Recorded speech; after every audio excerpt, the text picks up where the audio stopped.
really delighted to be joined by Katie Galogly-Swan, who is Economic Affairs Officer at the UN Conference on Trade and Development, Richard Hardy, National Secretary for Scotland and Ireland at Prospect Union, and both Katie and Richard are Just Transition commissioners, and Phoebe Cochrane from Scottish Environment Link.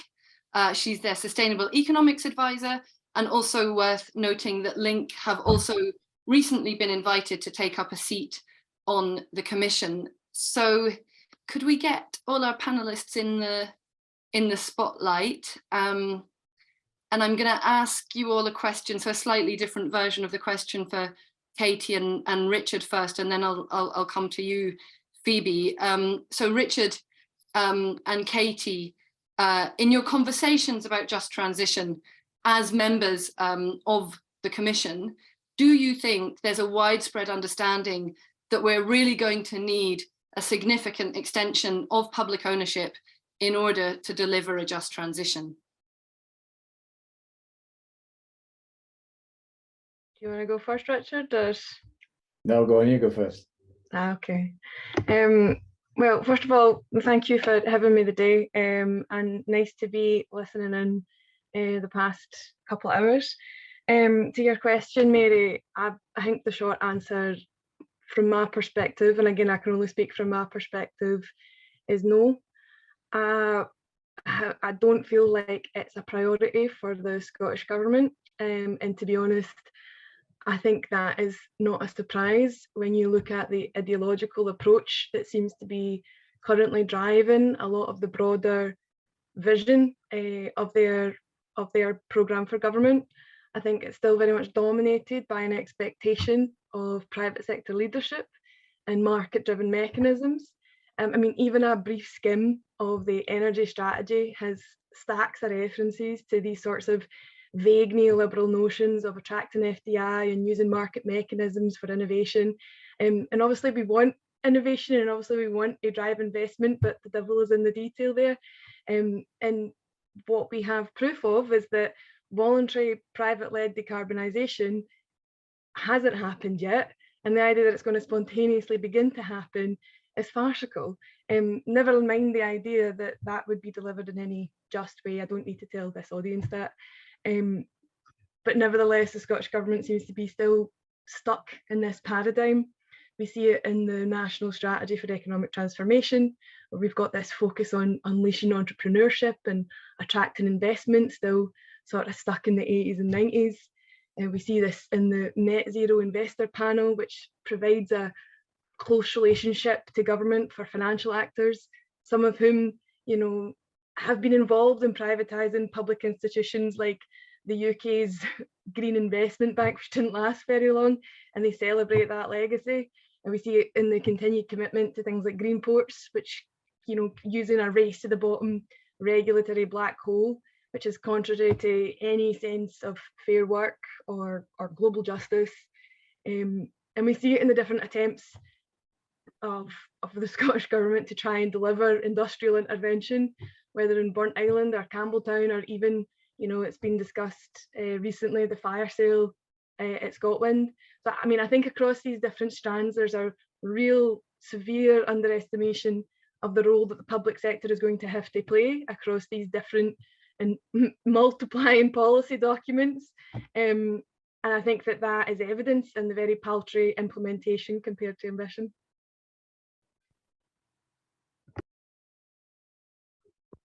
Okay, well, I'll follow that then.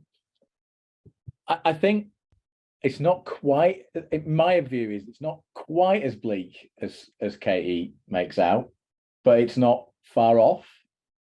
I think if you look at municipal level, and we've done some work, and some of this was on the first commission, which Katie wasn't on, with Aberdeen Council about district heating, and we were in Clydebank with their district heating project.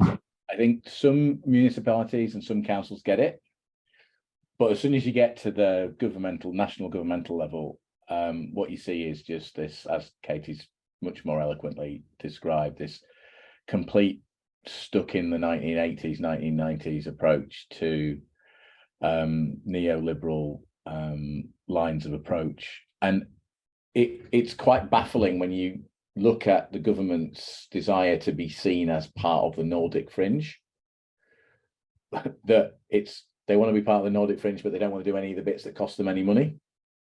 So state intervention, some colleague was talking about Ørsted in the first plenary session, state-owned or largely state-owned player. Same in Norway, same to an extent in Sweden, same to an extent or almost wholly in Iceland. So I think there are some people who realise that municipalities, councils and government are going to have a role to play, but they're not making the decisions at a national level. So it really does feel a little bit like the last 5 years have been a bit of a Sisyphean task, trying to roll the boulder of public ownership up against other commissioners who, whilst they're perfectly pleasant people, have a vested interest in a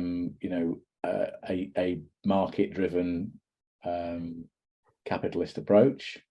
I think from a perspective of, I hold the seat on the commission as an officer of Prospect, so we're not per se wholly opposed to some marketisation, but we all accept, I think, that without a public sector player in the mix, we just won't make any progress at all, and we're miles away from that.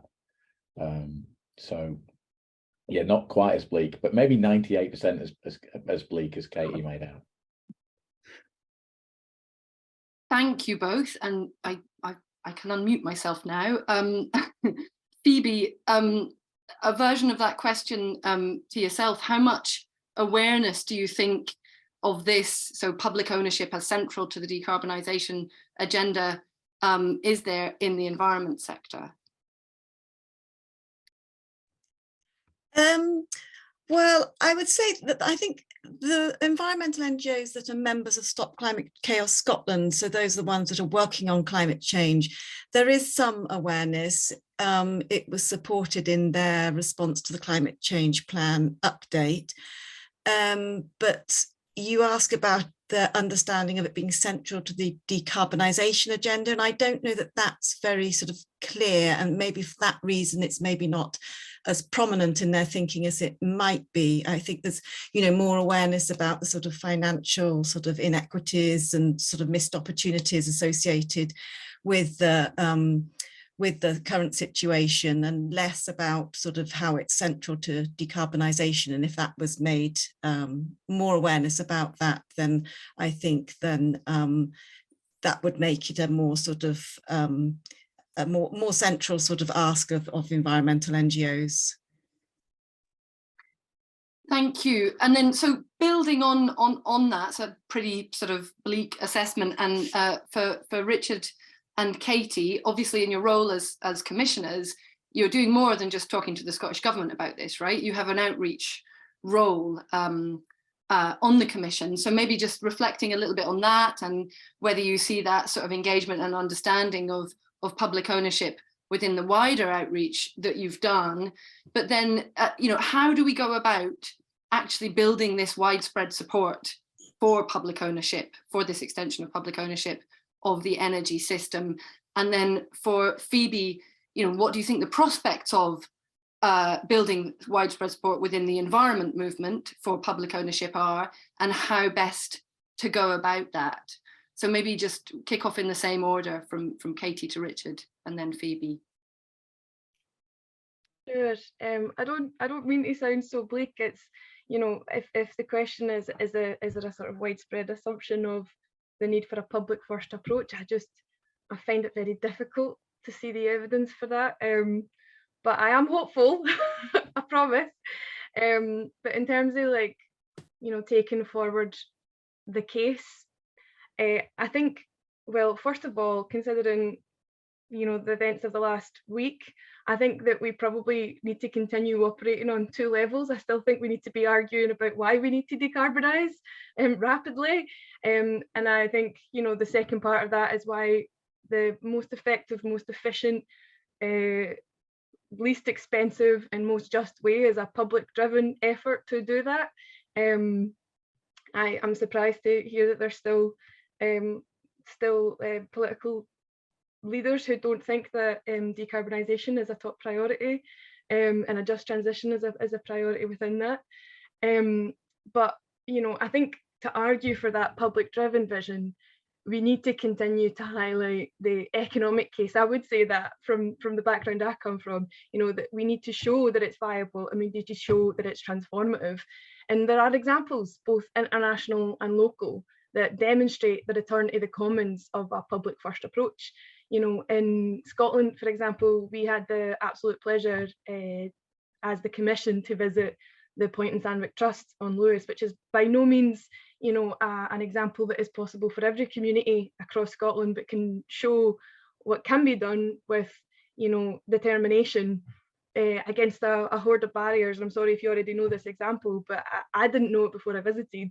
But they didn't have very much help there. There was tons of barriers. This community managed to raise the finance to build a 3-turbine onshore farm on common grazings on Lewis. And it wasn't a straightforward path. It wasn't perfect and everything that the most progressive vision it could be possible. But the final result is incredible. They have 3 turbines and they're getting a return every year of around £900,000 that goes back into the community. After they've paid off the capital costs for that very small wind farm, they will be getting 2 million directly into that community. So in comparison, the privately owned developments are only expected to provide, the sort of standard in the industry is £5,000 in community benefit payment for every annual megawatt. So I think the average is out across community owned versus privately owned community benefit is 34 times coming back into the community with a public community owned version of that. So why can't the Scottish National Investment Bank be seeding those sorts of projects? Is that not what it's been set up to do? So I feel like hearing more of Scotland specific models and ideas, looking at the role of the Scottish National Investment Bank, looking at the potential of public partnerships, whether that's with central government, council, public banks, community trusts, looking at different fiscal levers that are within the control of the Scottish Government that can ensure fairness, looking at regulatory options, international case studies and how they could be applied. I think we need to demonstrate that. But at the end of the day, I don't think evidence alone is enough. Whether we like it or not, they're to get to a wider audience and to actually put pressure on those who have access and control of the levers of power. You need to have a multi-pronged strategy to get to workers, to get to affected communities, to reach all the people who are, sick of paying, out their pockets to the fossil fuel majors to make super profits from the common natural resources which we should all benefit from. So I honestly think there's no better time than now to be stimulating that discussion in a more broad way when we've got an energy and a cost of living crisis that's been created by global financial speculation. The very actors who are now expected to save us, to invest in our just transition. I think that there's a real opportunity at this moment to bring thousands of people on board for a public energy future. Fantastic, thank you, Richard. So, I wish to be associated with what the last speaker said, I think, but there's a couple of things for me. I think people need to be aware that, the Commission isn't just made up of old tankies like me and younger progressives like Katie. We have to work quite hard as progressives on the Commission to get other commissioners to see things our way. So it's not got a built-in bias towards doing things through public ownership. And Amina, who sorted out our visit actually to Sandwick's on the call. So there are a number of us that are convinced of this approach, but it's not a given within the Commission that we'll get there. I think the answer in terms of how we get the Scottish Government to change is everybody on this call has an ability, either through an organisation that they're a member of or other means, to comment on the energy strategy and tell them what a bag of spanners it is, to be brutally honest, because it is. It is, and that's me being polite, to be rude. Most commissioners will know that I was less polite about the energy strategy when we discussed it. And we need to be, the chief lever is, I mean, and Katie kind of concluded on it. If we do things the way that we've done it since the Thatcherite years of privatisation, decarbonising our economy is going to cost more because you have to build in a profit motive, right?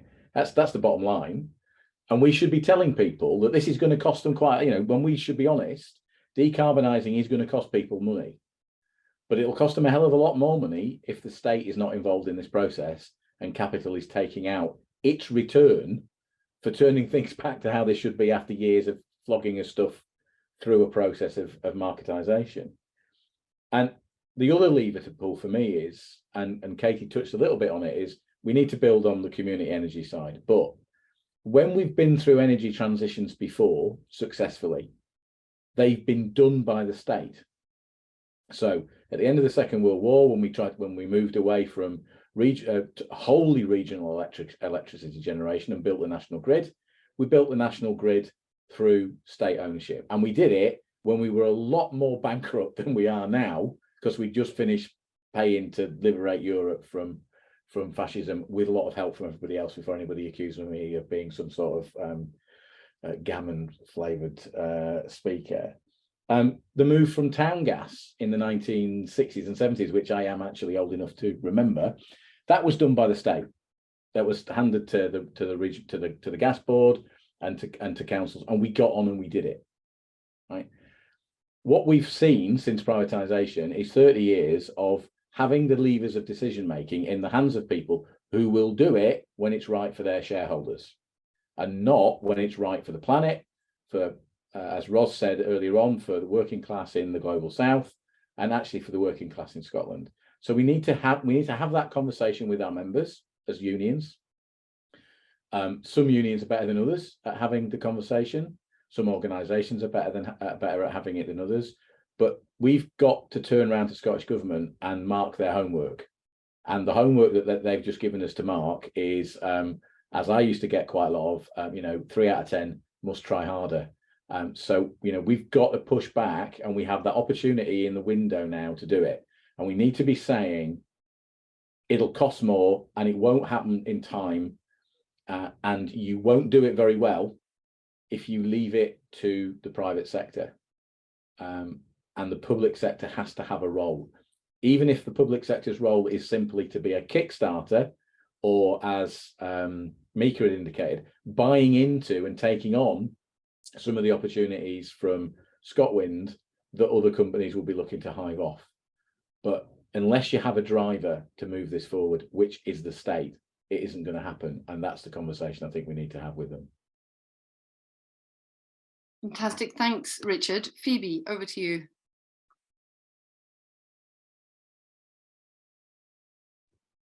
Sorry. Yeah, I don't feel I have as much to say on this really, but in terms of building support in the environment movement, I mean, I guess it is quite new territory to lots of environmental NGOs. And so there's a sort of awareness raising job to do. And I think, as I said before, that needs to emphasize the sort of co-benefits, not only, to decarbonisation, to nature as well as the sort of social co-benefits that can go alongside a publicly owned approach. And yeah, so I mean, I guess we could do that by, I'd like to think that's something that we can get support for, but as Mary well knows, lack of capacity in environmental NGOs is a real issue, and for a lot of our members, it's not a priority area. So I'm just sort of caveating the amount of support I think we can be realistic about. But I mean, if we can have a joint workshop with SCCS and Link and get somebody from the partnership to sort of explain it and give some of the examples we've heard about today, concrete examples from other countries and indeed from Scotland, I think that really helps and can bring some of these issues alive to people and show that it really makes sense on a lot of different fronts. Thank you, Phoebe. That's great. I think we've got time for one last question, which is the same question I asked the panel earlier. So other than this crucial emphasis on public ownership, what else do you think is missing from this draft, and that we should be seeking to influence in the final version? And you can answer that, and or bring in any other reflections that you'd like to end on just now. And I think, again, we'll just go in the same order, if that's okay, starting with you, Katie. No worries. Well, just one thing to come back to Richard's point about, the role of the state.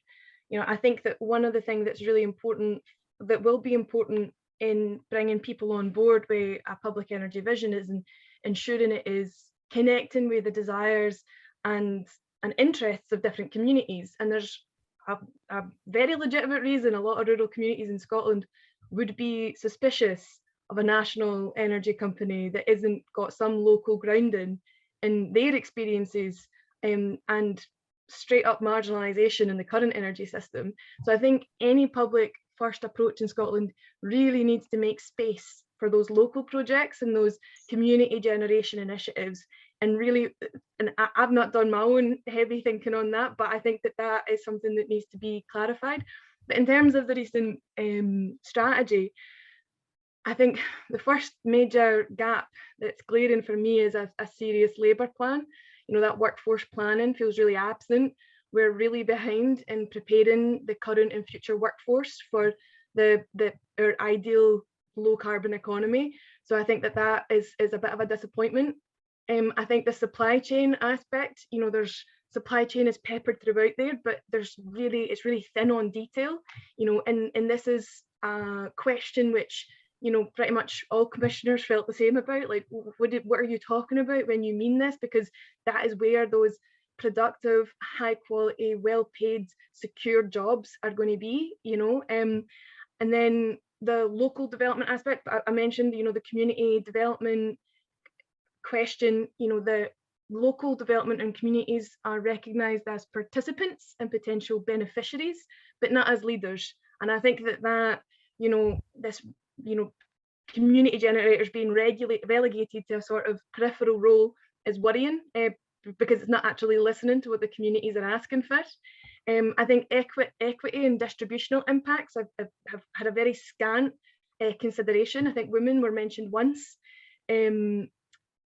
On top of that, financing strategies, looking at potential, where is the financing for some of these initiatives going to come from? This loose expectation of attracting FDI, I think, is a highway to nowhere, or to a more unequal transition. And then lastly, and maybe it's not giving them enough time to consider it, but I think that there was a real naivety in the kind of geopolitical awareness of global energy transition.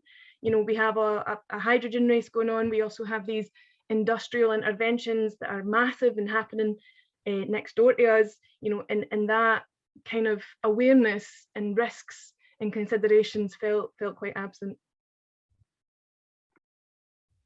Great, thanks, Katie. Richard. If I have to go through and say what's not in the energy strategy, we will be here till tomorrow. So shall I just criticise it or critique it by saying, for a document that's 197 pages long, it hasn't got an awful lot in it. What's missing, and I think Katie's right, I mean, obviously as a trade unionist, the just almost total silence on workforce transformation, how we're going to move from A to B, is a real problem, because if you don't know how you're going to help people through a transition and what the transition is going to look like, and you're just going to leave it to the market, you can already see the starts of the problem there. The biggest issue for me is, like many Scottish government documents, it is really good on stakeholder engagement and really bad on policy and deliverables. And everything seems to be predicated on this, and I apologise, I'm not paid for getting this in, but those of you on the commission will know that I've said it's a bit like the plot of Field of Dreams. If we build it, it will happen. So if we build wind turbines in the North Sea, automatically a just transition will happen. That's the plan. That seems to be the plan, right? We'll keep building lots of renewables, and that will automatically deliver a just transition. Well, you know, I think as Katie identified, we were told there would be 130,000 jobs. No, it wasn't Katie, it was Ros. 130,000 jobs were promised to us, and we've got less than 20,000, and that's falling. And one of the reasons that that's falling is because there's been a downturn in nuclear jobs in Scotland, which count. But I'm not going to go down that route because that'll just upset a few people. So it's just, I mean, we asked for them. The first commission asked for these plans, and what we've got is suboptimal. So Scotland needs a roadmap, but it doesn't need a roadmap it doesn't need the roadmaps with little pictures on it that are it needs, this will be done by this time, and this is how we're going to do it, not this will be done by this time because we put it in a couple of strategies and we've wished on, you know, the wishing well down the bottom of the garden, and we've crossed our fingers and everything will be great. Because everything is predicated on things happening, and nothing in the document says how the things are going to happen. And so that's not a strategy. It's not a just transition plan. You know, it's really kind of difficult to see how we move on from that. So rather than go through and say what's missing, I think I'll just stick with this whole thing of, there's nobody on this call that's heard me speak about this that will be surprised by me saying I found it underwhelming in the extreme. That's not to say that some of them Prospect members who drafted it didn't do a really nice job. It's beautifully well put together, and beautifully constructed and quite well written, but it's a 196-page epic, which basically leaves you never having left from your front door on the great journey towards just transition, because there's nothing in it that tells you how you're going to get there, and that's not acceptable. Thank you, Richard. Phoebe. Okay, thank you. Well, I'll be quick, and I should also caveat this. I haven't discussed this draft strategy with our members, so what I'm saying is sort of from my initial reading and what I imagine they will have to say about it, rather than a consensus position. I think I'll just mention two things. One is nature, which a lot of our members have very much at the forefront of their kind of mission. And although it is mentioned in relation to the different renewable energy technologies that nature will be taken into consideration, I think our members would want to see it much more like an overall planned approach, co-developed, where we could have the renewable infrastructure put in the right places so that it has the least impact on nature. So our SPB published a 2050 vision for something like nature and energy. It's a bit out of date probably now, but something like along those lines. And the other thing I want to say is circular economy. That's where area I work on, so I would say this. But Craig mentioned a couple of things in relation to circular economy. But for example, in the sections on energy production, it's only with regard to the onshore wind that they talk about materials and the need to build in thinking about where materials are coming from, how we can make best use of materials so that we don't assume that there's an infinite supply of materials. There's going to be a global rush for all the materials to put in all this renewable infrastructure over the coming decades, and there's nothing to acknowledge that that is a real issue and a constraint and something that needs to be built in from the beginning.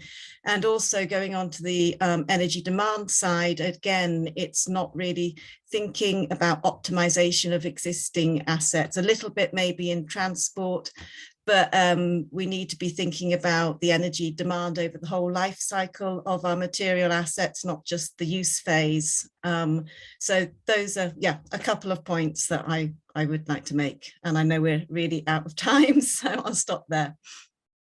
Thank you, Phoebe. Really great points to end on there. So lots of work to be done by the sounds of it, right? In influencing this strategy to get it into shape, to be both the decarbonisation plan for the energy sector and the just transition plan that it really needs to be. We've heard that it can be done, right? We've done similar in the past. we've got all the evidence to show that it can be done and what the co-benefits should be, but that's clearly not been enough. So we need more of a multi-pronged strategy. We need to do the movement building. It's new territory for many of the environmental NGOs. Emphasizing co-benefits is key to getting many environmental groups on board. But again, the moment for doing this movement building and building support around these ideas is arguably as ripe as it ever has been in the context of cost of living crisis and the growing unrest and dissatisfaction around that. So really big gaps in the document as it stands on workforce planning, supply chain. It is not a just transition plan, and we need a proper just transition plan with dates and milestones.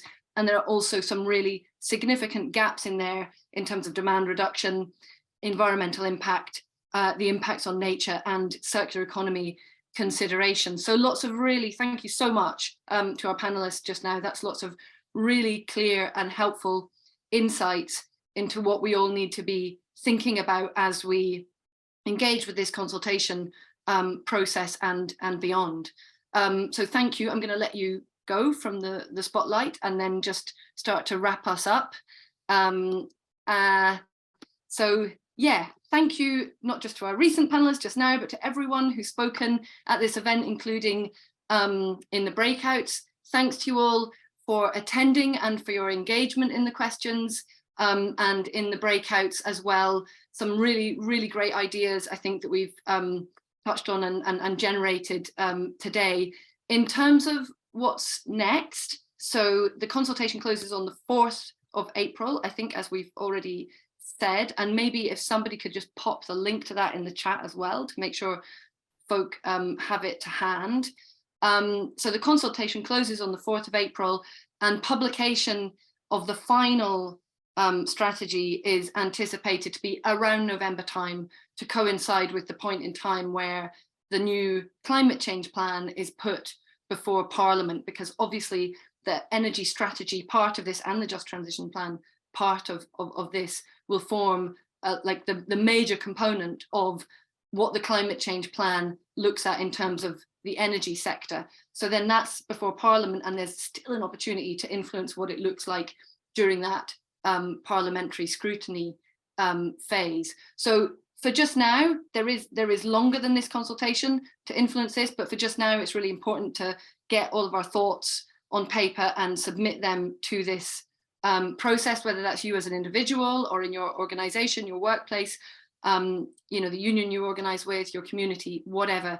Please get involved in that and bring in whichever of the elements that you've heard today, you know, ring true for you in that.